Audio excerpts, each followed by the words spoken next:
using a buttery caramel shade. Like I said, the balance is important. Because you have used a highlighter and given that shine, now go for a little nude and matte.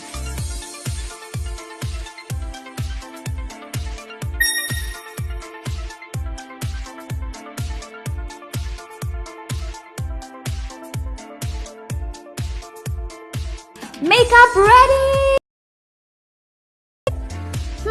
What can I do? Let's begin. Okay, so take a side parting and split your hair into 2 sections. Take the first half and twist and tie it into a plait.